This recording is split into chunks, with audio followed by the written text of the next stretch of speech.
नमस्कार, मैं हूं प्रकाश महतो। इससे कुछ देर पहले एक लाइव चलाया हुआ था मैं गोविंदपुर के फकीरडी चौक से। आपको विगत जानकारी होगा कि यहाँ पे ठीक लगभग उस समय 2 बज रहे थे। 2 बजे के करीब जो एक टाटा की एक पिकअप था, उस पिकअप ने एक 16 वर्षीय जो लड़की को है उसको बहुत बुरी तरीके से रौंद दिया।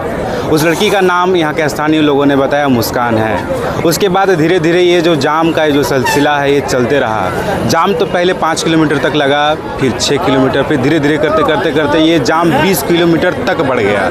यहाँ पर जिला प्रशासन के द्वारा वरीय पदाधिकारी मौजूद है, यहाँ के जो सीओ हैं वो भी आए हुए हैं, थाना के द्वारा यहाँ पे जितने भी जवान हैं वो भी तैनात किए गए हैं। इस वारदात को यहाँ पे कंट्रोल करने के लिए जिला प्रशासन प्रयास किया जाता है। कट को बंद किया गया है, उसका कट को जब तक खोला नहीं जाएगा तब तक यहाँ से गाड़ियाँ हटेंगी नहीं।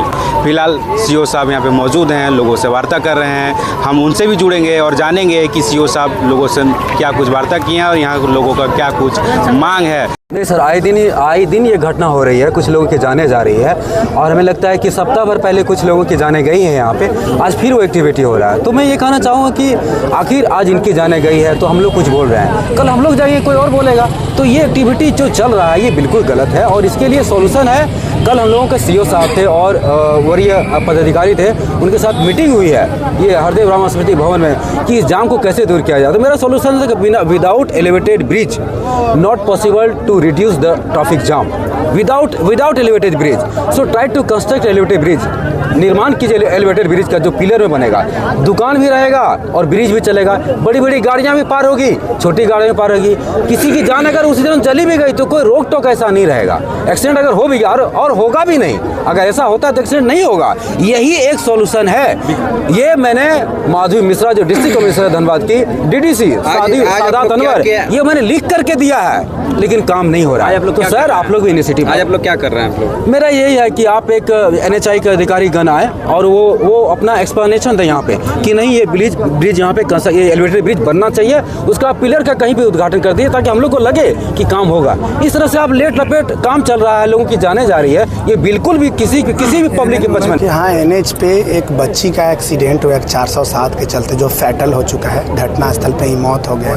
तो जो मुआवजा होता है ये vehicle act, road vehicle act के तहत वो हम लोग करते हैं। हिट एंड रन में अगर 2 लाख का प्रावधान है, अगर गाड़ी पकड़ा जाता है तो 1 लाख मिलता है, और भी जो बेनिफिट्स मिलते हैं प्रखंड से वो सब मिलेंगे। आपको पता है क्योंकि ये नेशनल हाईवे है, तो नेशनल हाईवे का मॉनिटरिंग करने के लिए एक NHAI बना होता है, national highway authority of India.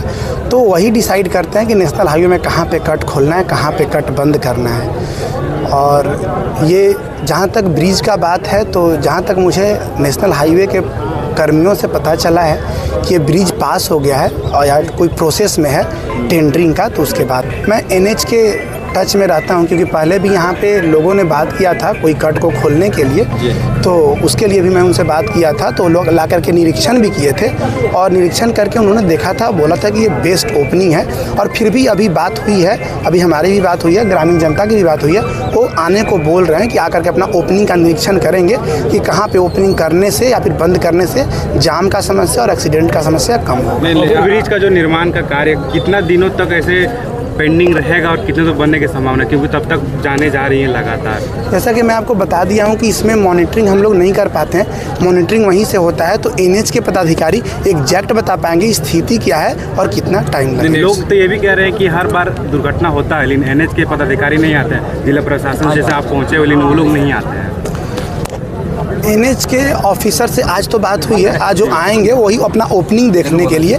दरअसल ये अगर कहीं पे जाम होता है तो लॉ एंड ऑर्डर का समस्या उत्पन्न होता है, तो लॉ एंड ऑर्डर के लिए हम लोग आते हैं वहाँ पे NH का। लेकिन चूँकि ये NH पे और NH के ओपनिंग को लेकर के जनता का अगर कुछ क्वेश्चन है, इसलिए वो आ रहे हैं, अपना NH का देखेंगे कहाँ पे ये करेंगे। जैसा कि मैं बात किया तो ग्रामीणों में आक्रोश है थोड़ा सा NH के पदाधिकारियों को लेकर के। तो वो लोग ये जानना चाह रहे हैं कि जो ओपनिंग है, इनका कहना है कि कोई वैध ओपनिंग को बंद कर दिया गया है और अवैध ओपनिंग को खोल दिया गया है, तो उसको फिर से एनएच सही करें। सारा बेनिफिट्स मिलता है हर एक्सीडेंट में, जो सरकारी प्रावधान है वो दिया जाता है। कुछ लोग ऐसा भी आरोप लगा रहे थे कि जिला प्रशासन और एनएचआई में समन्वय बैठ नहीं पा रहा है, क्या कहेंगे? नहीं, ऐसा नहीं है।